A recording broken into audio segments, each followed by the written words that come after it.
கொடான கொடி தமிழ் உறவுகளுக்கும் என் இனிய வணக்கங்கள். விஜய் அவர்கள் சிஎம்ஐ இன்னையோட 84வது நாள் ஆகுது. இந்த 84வது நாளில் சிஎம் உடைய சன் அவங்களுடைய மகன் வந்து பார்த்தீங்கன்னா இன்டர்வியூ வந்து பார்த்தீங்கன்னா தொடர்ந்து கொடுத்துக்கிட்டே இருக்காரு. இப்போ வந்து பார்த்தீங்கன்னா இதுக்கு முன்னால ஒரு இன்டர்வியூ கொடுத்துருக்காரு. கிட்டத்தட்ட வந்து பார்த்தீங்கன்னா அதே 5 லட்சம் பேரை வந்து பார்த்தீங்கன்னா தாண்டி பார்த்துட்டு இருக்காங்க. இப்போ போய் பார்த்தீங்கன்னா 6 லட்சம் கூட ஒன்றிருக்கும், 6 மில்லியன். கிட்டத்தட்ட ஒரு 2-3 நாள் தான் ஆயிருக்கும். இதுல வந்து பார்த்தீங்கன்னா 6 மில்லியன்னா கிட்டத்தட்ட 60 லட்சம் பேர் பார்த்துருக்காங்க. அது பார்ட்டா போட்டிருக்காங்க. அந்த வீடியோ வந்து பார்த்தீங்கன்னா அவ்வளோ வைரல் ஆயிருக்கு. அதுக்கப்புறம் 2 வீடியோ வேற இன்டர்வியூ கொடுத்துருக்காரு. ஸோ அந்த அளவுக்கு வந்து பார்த்தீங்கன்னா சிஎம் விஜய் அவர்களையும் பாராட்டி பேசுவேன். என்னதான் இருந்தாலும் ஒரு கல்லானாலும் கணவன் தான், புல்லானாலும் புருஷன் தான் அப்படின்னு ஒரு பழமொழியை கேள்விப்பட்டிருக்கோம். அதே மாதிரி இப்போ வந்து பார்த்தீங்கன்னா ஒரு குடும்பத்தில் என்னதான் சண்டை நடந்தாலும் ரத்த உறவு தான். எப்பயுமே வந்து விட்டு கொடுக்க மாட்டாங்க. ஒரு ரத்த உறவுல ஒரு சண்டை வந்தாலும் சரி, இல்லை அண்ணன் தம்பி சண்டை வந்தாலும் சரி, இல்லை ஒரு குடும்பத்துக்குள்ளே சண்டை வந்தாலும் சரி, ஏன் அந்த குடும்ப பிரச்சனை அப்படின்னு சொல்றாங்கன்னா, அவங்க என்னதான் சண்டை போட்டாலும் என்னதான் அடிச்சுக்கினாலும் ஒரு கட்டத்துல ரத்த உறவுன்றதால அந்த பாசம் வந்து பார்த்தீங்கன்னா அவங்களை விட்டு போவாது. அதனால திருப்பி ஒன்னா தான் சேர்ந்துருவாங்க எப்பயுமே. அதனாலதான் எப்பயுமே ஒரு குடும்ப விஷயத்துல தலையிடக்கூடாது அப்படின்னு வந்து பார்த்தீங்கன்னா பேசுவாங்க. இப்போ சிஎம் விஜய் அவர்களை இந்த குடும்ப விஷயத்தை இழுத்து பயங்கரமா இது பண்ணியிருந்தாங்க.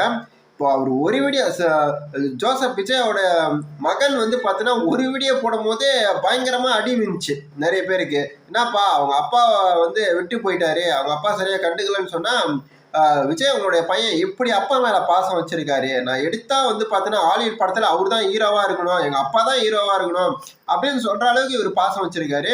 ஆனா இவரே ஒரு மீம் டெம்ப்ளேட்டா யூஸ் பண்ணாங்க. எப்படின்னா, இன்னுமாடா எங்க அப்பாவை நம்புறீங்க அப்படின்னு அவரையே வந்து பார்த்தீங்கன்னா ஒரு மீம் டெம்ப்ளேட்டா யூஸ் பண்ணியிருப்பாங்க. இப்போ அதுக்கெல்லாம் முற்றுப்புள்ளி வச்சு தக்க பதிலடியை கொடுத்துருக்காரு. ஒரு இன்டர்வியூ கிடையாது, இதோட வந்து பார்த்தீங்கன்னா 3-4 இன்டர்வியூ வந்து பார்த்தீங்கன்னா கொடுத்துட்டாரு. அதுக்கு எல்லாமே பல மில்லியன் வியூஸ் போயிடுச்சு. மக்கள்கிட்ட இதுக்கு மேலே வந்து பார்த்தீங்கன்னா அந்த குடும்ப அரசியலை பண்ணவே முடியாது. அதே மாதிரி நிறைய விஷயங்கள் வந்து பார்த்தீங்கன்னா நம்மளால பார்க்க முடியுது. காவேரி பிரச்சனையும் ஓரளவுக்கு முடிவுக்கு வர மாதிரி தான் இருக்கு. ஏன்னா தமிழ்நாட்டுக்கு தண்ணி வேணும்.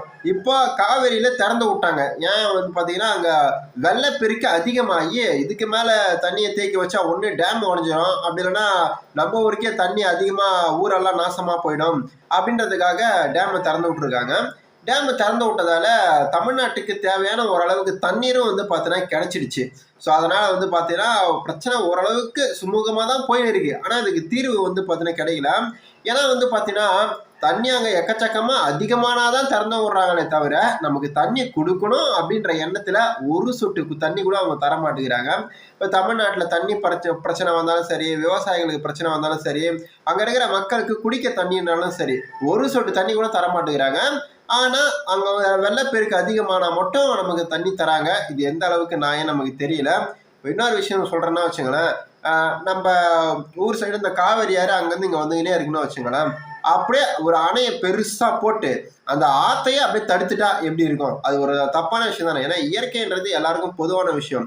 இப்போ இயற்கைன்றது ஒரு ஊரை தாண்டி ஒரு ஊர் தான் ஆறு போவோம், ஒரு நாட்டை தாண்டி ஒரு நாட்டு தான் ஆறு போவோம், ஒரு மாநிலத்தை தாண்டி ஒரு மாநிலத்துக்கு ஆறு போவோம். இது மாதிரி ஆறுகள் இருக்கும். இப்போ நம்ம என்ன பண்ணோம் அப்படியே வந்து பார்த்தீங்கன்னா நம்ம நாடு மட்டும்தான் செழிப்பாக இருக்கணும், இல்லை நம்ம மாநிலம் மட்டும்தான் செழிப்பாக இருக்கணும், நம்ம ஊர் மட்டும்தான் செழிப்பாக இருக்கணும் அப்படின்னு சொல்லிட்டு ஒரு பெரிய அணையை கட்டி ரெண்டாவது தண்ணியே வேற பக்கம் போகவே கூடாதுப்பா அப்படின்ற மாதிரி எல்லாம் பண்ணவே கூடாது. இயற்கைன்றது எல்லாருக்கும் பொதுவானது. அது மட்டும் அது வேலையை பார்த்துன்னு தண்ணி போய்கிட்டே இருக்கட்டும், மக்கள் வந்து நம்ம குடிச்சிக்கலாம். அதே மாதிரி தமிழ்நாட்டில் அணையும் பெருசாக கட்டல, ஒரு அணை தான் கட்டியிருக்காங்கன்னு நினைக்கிறேன். ஸோ தமிழ்நாட்டில் ஏன்னா வந்து பார்த்தீங்கன்னா அந்த கர்நாடகாவில் இருக்கிற காவேரி அளவு நீளத்தை விட தமிழ்நாட்டில் நீளம் அதிகங்க. ஸோ அதனால வந்து பார்த்தீங்கன்னா அணையை ஒரு 2 அணை வந்து இப்போ கட்டினாங்கன்னா விஜய் அவர்கள் சிஎம் விஜய் அவர்கள் சார்பில் அணை கட்டினா உண்மையாகவே ரொம்ப மக்கள் அதிகமாக விரும்பி ஓட்டு போடுவாங்க. ஏன்னா இந்த 70 வருஷத்துல பண்ணாத ஒரு விஷயத்தை இவர் பண்ணியிருக்காருப்பா. ஒரு மக்களுக்கு காவேரி பிரச்சனை தான் பெருசா இருந்துச்சு, அதை அணை கட்டி ஏன் நம்ம இன்னொருத்தவங்க கிட்ட கையேந்தணும், நம்மளே அணையை கட்டி நம்மளே தண்ணியை சேர்த்து வச்சு எடுத்துக்க வேண்டியதான். ஏன்னா தமிழ்நாட்டிலையும் ஒரு சில வாட்டி பயங்கரமான வெள்ளங்கள் எல்லாம் வரும், இந்த ஊரே அடிச்சுன்னு போற அளவுக்கு வெள்ளம் வரும். ஆனா அந்த தண்ணியெல்லாம் வந்து பாத்தீங்கன்னா அந்த அடிச்சுன்னு போற டைம்ல அப்படியே போயிட்டு கடலோட கடலா கலந்துடுது. ஏன்னா பெருசளவு நம்ம வந்து அணையை கட்டி வைக்கல. ஆனா அணையை கட்டி வச்சிருந்தா நம்ம வேற ஒரு மாநிலத்துக்கிட்ட கையேந்த வேண்டிய அவசியமே இருக்காது. சிஎம் விஜய் அவர்கள் இதை பண்ணால் உண்மையாக பாராட்டலாம், பொறுத்து வந்து பார்க்கலாம். இது மாதிரி இன்ஃபர்மேஷன் அவங்ககிட்ட வந்து சேர்த்துருவோம். காணொலியை பார்க்குறவங்க சப்ஸ்கிரைப் பண்ணி வச்சுக்கோங்க. குவாலிட்டி கம்மியாக இருந்தாலும் உள்ளே இருக்கிற குவான்டிட்டி நல்லாயிருக்கும். ஸோ நம்ம டெய்லியும் வந்து பார்த்தீங்கன்னா என்னென்ன நடக்குது அப்படின்னு சொல்லிட்டு உங்ககிட்ட வந்து சேர்த்துருவேன். இன்னைக்கான காணொலி அவ்வளோதான். அடுத்த காணொலியில் பார்ப்போம். நன்றி, வணக்கம்.